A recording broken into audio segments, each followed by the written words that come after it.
You know what luck is, or how people get lucky easily?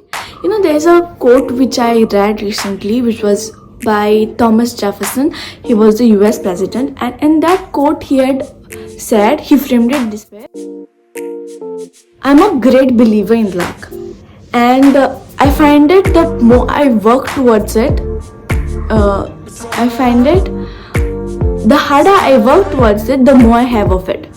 Okay, I'll repeat again. He said, I'm a great believer in luck, and I find the harder I work, the more I have of it. So from this quote, it be like if you don't put more efforts, the more work towards the goals which you want to achieve, or if you don't be consistent towards it, God won't even know that what you want from your life, and you won't even work towards the goals.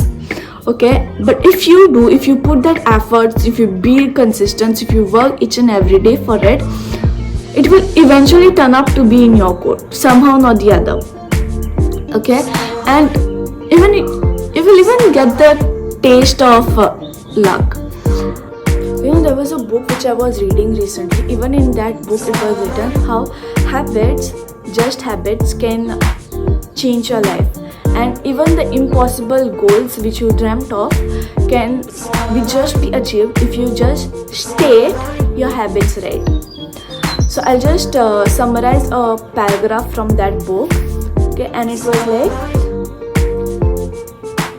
you do not rise to the level of your goals, you fall to the level of your system. We often dismiss small changes because they don't seem to matter very much in the moment. If you save a little money now, you're still not a millionaire.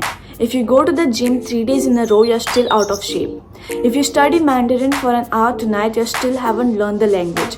We make few changes, but the result never seems to come quickly. And so, we slide back into our previous routine.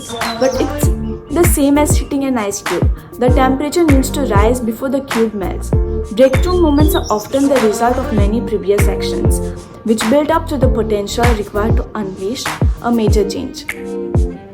So from this we come to know, from just doing things for a few days, we don't end up to be in our code. We have to work towards it, we have to put that efforts, we have to be consistent and follow that routine so that we achieve that thing. Just going to a gym a week or for a few days, it won't make us fit. Okay, let's sum it up with a good quote. It says, you can win a championship with a collection of good habits, but not with a collection of good goals.